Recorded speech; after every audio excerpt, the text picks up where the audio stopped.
Assalamualaikum warahmatullahi wabarakatuh. Saya Arga Maulana dari kelas 10 AT1 ingin menyampaikan tentang faktor edapik.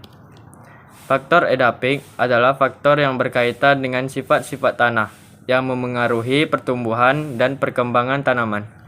Faktor ini mencangkup berbagai aspek fisik, kimia, dan biologi tanah yang mendukung ekosistem darat. Berikut adalah penjelasan lengkapnya.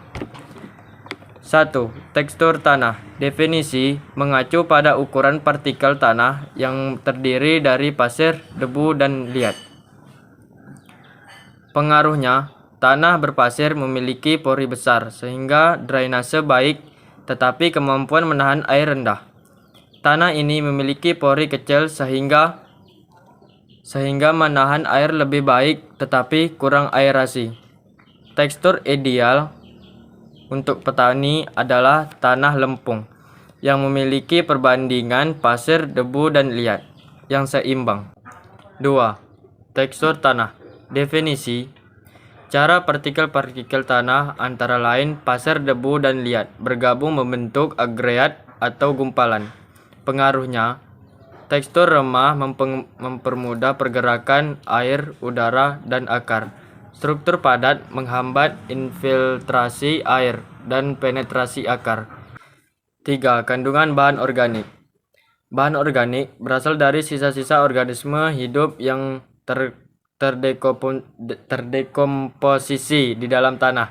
Pengaruhnya: menambah kesuburan tanah melalui penyediaan unsur hara, NPK, dan lain-lain. Memperbaiki unsur tanah, meningkatkan kemampuan tanah menahan air, dan menyediakan makanan bagi mikroorganisme tanah. 4. pH tanah. pH tanah tingkatkan keasaman atau kebesaan tanah diukur dalam skala 1-4. Pengaruhnya: tanah terlalu asam atau terlalu basah dapat menghambat penyerapan unsur hara oleh tanaman.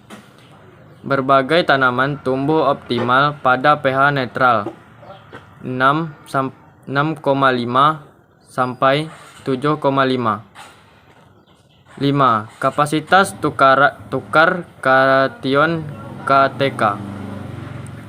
Kemampuan tanah menahan dan melepaskan kation unsur hara bermuatan positif seperti K, K+, Ca2+, dan Mg2+. Pengaruhnya: semakin tinggi KTK, semakin subur tanah tersebut karena mampu menyediakan lebih banyak unsur hara. Bagi tanaman, tanah liat dan tanah dengan banyak bahan organik umumnya memiliki KTK tinggi. Kelembaban tanah. Kandungan air dalam tanah yang tersedia bagi tanaman. Pengaruhnya: tanah dengan kelembaban optimal mendukung pertumbuhan akar dan aktivitas mikroorganisme. Kekeringan tanah dapat menghambat pertumbuhan tanaman. 7. Kedalaman tanah. Ketebalan lapisan tanah yang dapat digunakan untuk pertumbuhan akar. Pengaruhnya: tanah yang dalam mendukung pertumbuhan akar lebih baik karena menyediakan lebih banyak ruang dan cadangan air serta unsur hara.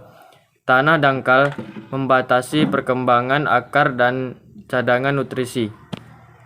Perkenalkan, nama saya Yobi Altafrialdi dari 10 AT1. Ingin melanjutkan presentasi dari nomor 8. Aerasi tanah. Definisi: ketersediaan oksigen di dalam tanah untuk pernapasan akar dan mikroorganisme. Pengaruh: aerasi yang baik mendorong metabolisme tanaman dan mikroorganisme.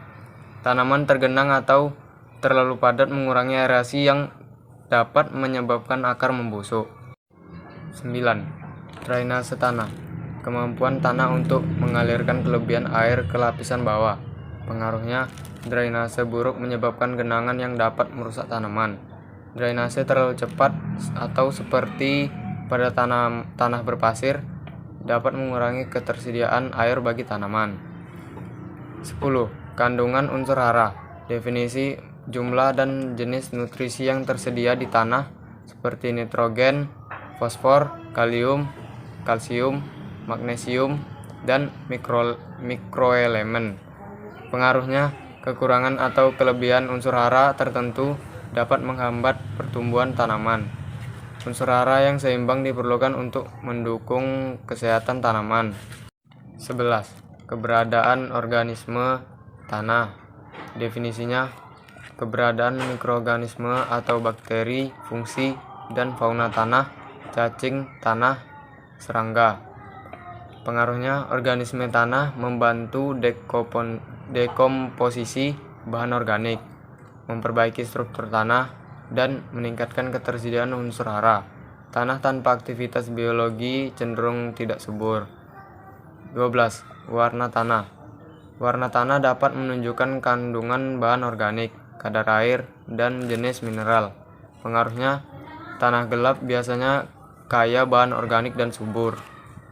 Tanah berwarna terang atau pucat cenderung miskin hara. Faktor-faktor edafik ini saling berinteraksi dan menentukan tingkat kesuburan tanah, yang pada akhirnya mempengaruhi produktivitas tanaman, keseimbangan ekosistem. Sekian dari saya, Yobi Altafrialdi dari 10 1.